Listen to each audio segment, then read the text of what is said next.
السلام علیکم ورحمۃ اللہ وبرکاتہ۔ الحمدللہ رب العالمین والعاقبۃ للمتقین والصلاۃ والسلام علی رسولہ الکریم۔ محترم حضرات، ہم آج قرآن مجید کے جس ٹاپک پر بات کرنا چاہتے ہیں وہ یہ ہے کہ قرآن کی اتنی اہمیت کیوں ہے۔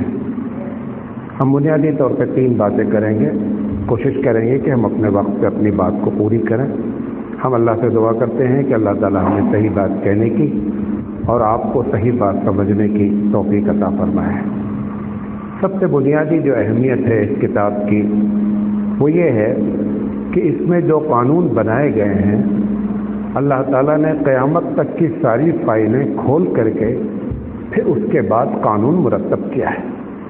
لہذا قرآن مجید نے جو قانون بنایا ہے وہ کبھی بھی تبدیل ہونے کے کوئی چانس نہیں۔ ایک بات آپ کو اور بتا دیں، تبدیل قانون وہ ہوتا ہے، ہم لوگ جو کتاب پڑھتے ہیں LLB والے اپنے آپ کو کہتے ہیں ہم نے لاء پڑھا ہے، پھر LLM کر لیتے ہیں۔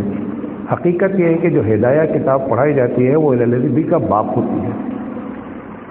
اگر اسلامی حکومت ہو تو ہدایہ پڑھنے والے کی پوسٹنگ ڈائریکٹ جج کی ہونی چاہیے، اتنی اونچی کتاب وہ پڑھتا ہے۔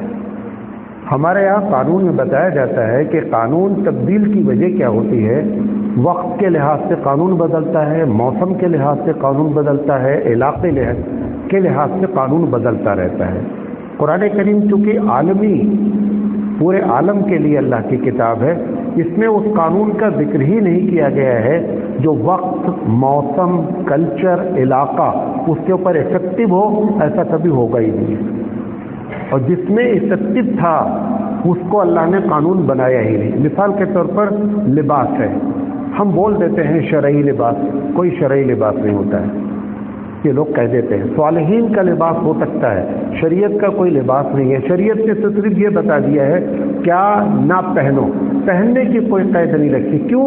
کیونکہ لباس موسم کے لحاظ سے، علاقے کے لحاظ سے، کلچر کے لحاظ سے، ہر لحاظ سے بدلتا رہتا ہے۔ لہذا رب ذوالجلال نے لباس کے بارے میں قانون سازی ہی نہیں کی ہے۔ ایسے ہی ہر چیز ہے، کھانا ہے، کھانا بھی بدلتا ہے، قانون کے لحاظ، علاقے کے لحاظ سے بدلتا ہے۔ کھانے میں اس نے کیا کہا، یہ نہ کھاؤ، کیا کھاؤ، بقیہ سب کھاؤ، یہ ایک اصول ہے اس کا۔ تو سب سے بنیادی جو بات اہمیت کے حامل ہے، دنیا کی جتنی قومیں قانون بناتی ہیں 200 سال 250 سال کے بعد اگر ان کے اس سمویدھان کو، اس قانون کو اپنے اوریجنل سے کیا جائے گا تو کم سے کم 50 سے 60% اس کے خلاف بل پاس ہو چکا ہوتا ہے۔ کیوں؟ کیونکہ انسان جب قانون بناتا ہے تو اس کو یہ یاد نہیں رہتا ہے، نہ اتنی عقل کام کرتی ہے کہ 150 سال کے بعد کیا ری ایکشن ہونے والا ہے۔ ہمارا مالک قیامت تک کو اس کو ایسے ہی دیکھتا ہے، حدیث میں آتا ہے میں پوری دنیا کو ایسے دیکھتا ہوں جیسے تم اپنے ہاتھ پر رائی کا دانہ رکھ لو۔ جیسے تم کو رائی کا دانہ چھوٹا سا نظر آتا ہے ایسے ہی پوری مخلوق میرے سامنے ہوتی ہے، اور اس مالک نے قانون بنایا ہوتا ہے۔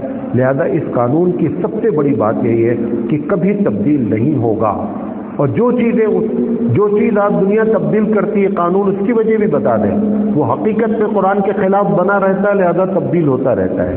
اور جو دنیا قانون تبدیل نہیں کر رہی ہے اگر آپ اس کو غور سے دیکھیں گے تو اس کا تعلق کس سے ہوگا؟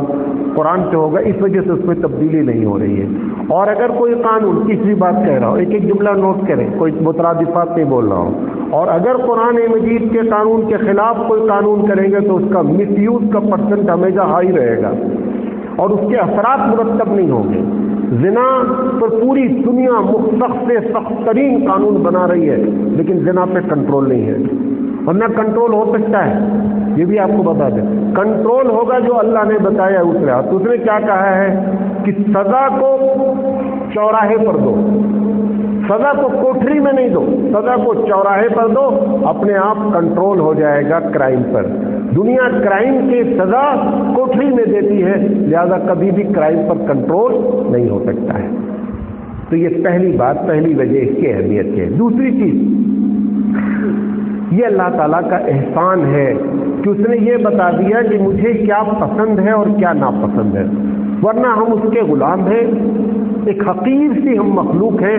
وہ ہمارا کان پکڑ کر کے جہنم میں ڈال دیتا، کان پکڑ کر کے جنت میں ڈال دیتا، تو بھی کوئی کچھ کر نہیں سکتا تھا اس کا۔ لیکن یہ اس کی بڑی بات ہے